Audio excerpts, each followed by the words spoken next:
Ketika Anda fokus mengejar impian, pantang menyerah, dan terus meningkatkan keahlian, maka Tuhan akan membukakan jalan untuk sukses.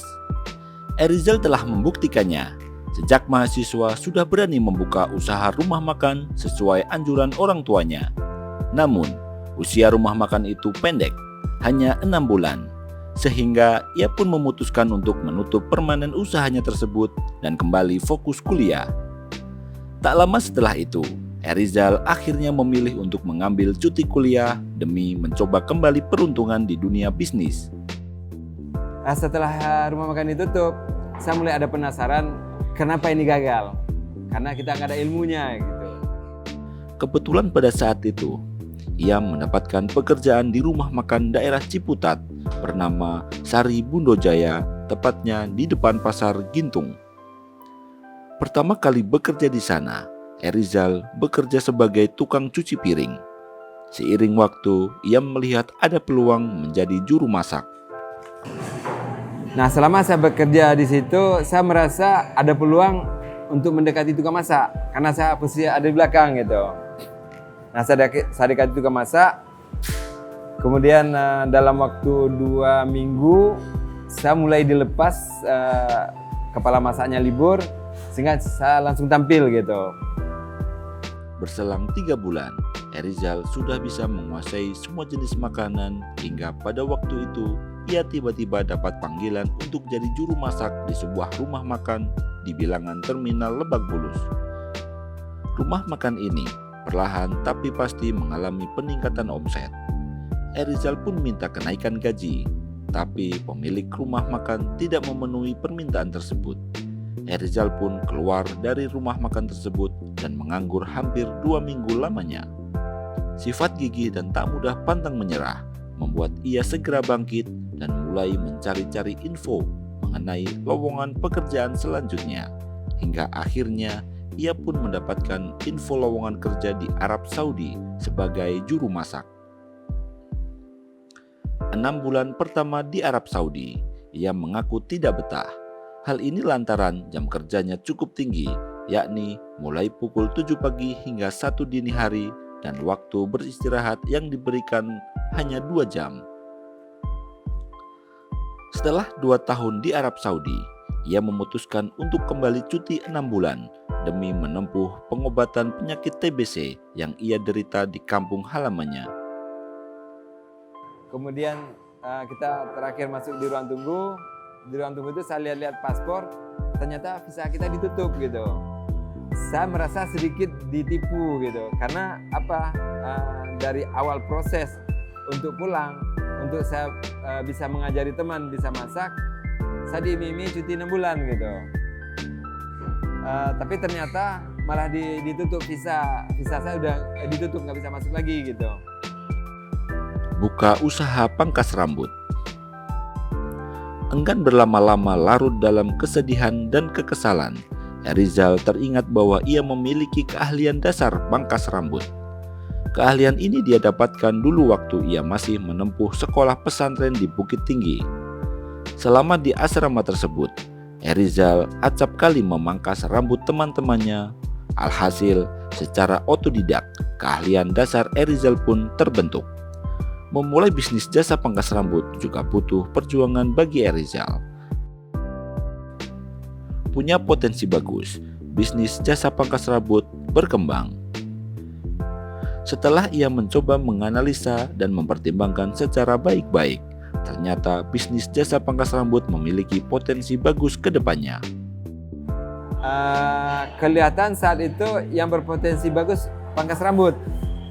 Akhirnya kita kembangkan pangkas rambut ini kira-kira 6 bulan buka cabang, 6 bulan buka cabang gitu. Nah, saat itu saya punya prinsip bagaimana mengumpulkan uang supaya bisa buka cabang lagi. Sementara di sisi lain ada keinginan-keinginan istri untuk beli beli kursi sofa lah, beli lemari gitu kan. Semua saya tahan. Lebih baik kita kumpulkan uang, buka cabang lagi gitu. Sehingga dari keinginan-keinginan tadi kita tahan, kita prioritaskan untuk mengumpulkan uang untuk buka cabang lagi. Sehingga dalam waktu 2 tahun cabangnya ada 7 gitu. kembali membuka usaha rumah makan dengan konsep bisnis baru. Erizal juga akhirnya kembali mencoba membuka kembali bisnis rumah makan. Lokasinya tidak jauh dari bisnis jasa pangkas rambut miliknya, yakni hanya berjarak kurang lebih 100 meter. Namun lagi-lagi, bisnis rumah makannya tidak begitu ramai, kira-kira sudah berjalan 7 tahun. Tapi ia tetap mempertahankannya. Erizal terus memutar otak. Strategi seperti apa lagi yang harus ditempuh? Selama ini, ia melihat rumah makan khas Minang memiliki tampilan yang menarik dan nyaman dengan ruangan luas. Namun sayangnya, biasanya konsep seperti itu hanya menyasar konsumen kalangan menengah ke atas.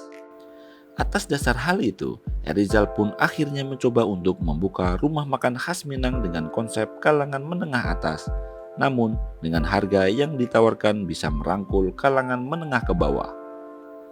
Jelas, hal tersebutlah yang membedakan rumah makan khas Minang kebanyakan dengan rumah makan kari Minang milik Erizal. Kita coba di awal bulan belum kelihatan efeknya gitu. Di bulan kedua baru mulai kelihatan, ketiga semakin naik lagi, tahun keempat semakin naik lagi. Dalam waktu 6 bulan naik sekitar 70% gitu. 7 kali lipat maksudnya, naik 7 kali lipat. Melihat adanya peningkatan yang drastis dari bisnis rumah makan pasca menempatkan strategi tersebut, Erizal pun memutuskan untuk kembali melebarkan sayap bisnisnya dengan membuka cabang di daerah Ciputat. Alhamdulillah ini mulai buka tanggal 15. Kapasitas meja 60 meja, terisi semua saat buka puasa gitu.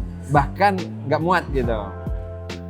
Kini, Erizal sudah memiliki 6 cabang rumah makan, sedangkan bisnis jasa pangkas rambutnya sekarang juga ada 6 cabang.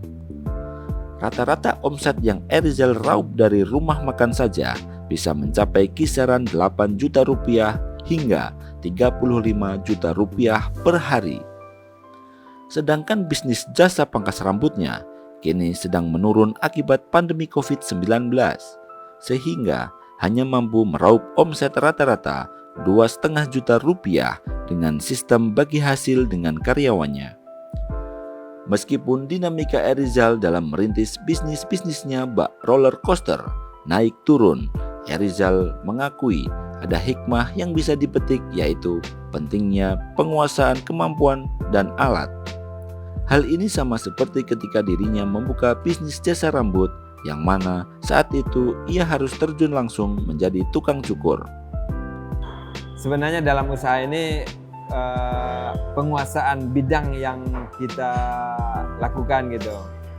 Ya seperti tadi, saya buka pangkas rambut, saya mulai menjadi tukang cukur dulu gitu.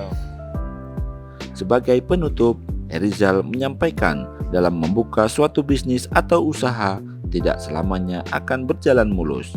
Ada kalanya harus menelan pahitnya kehidupan demi merengkuh kesuksesan.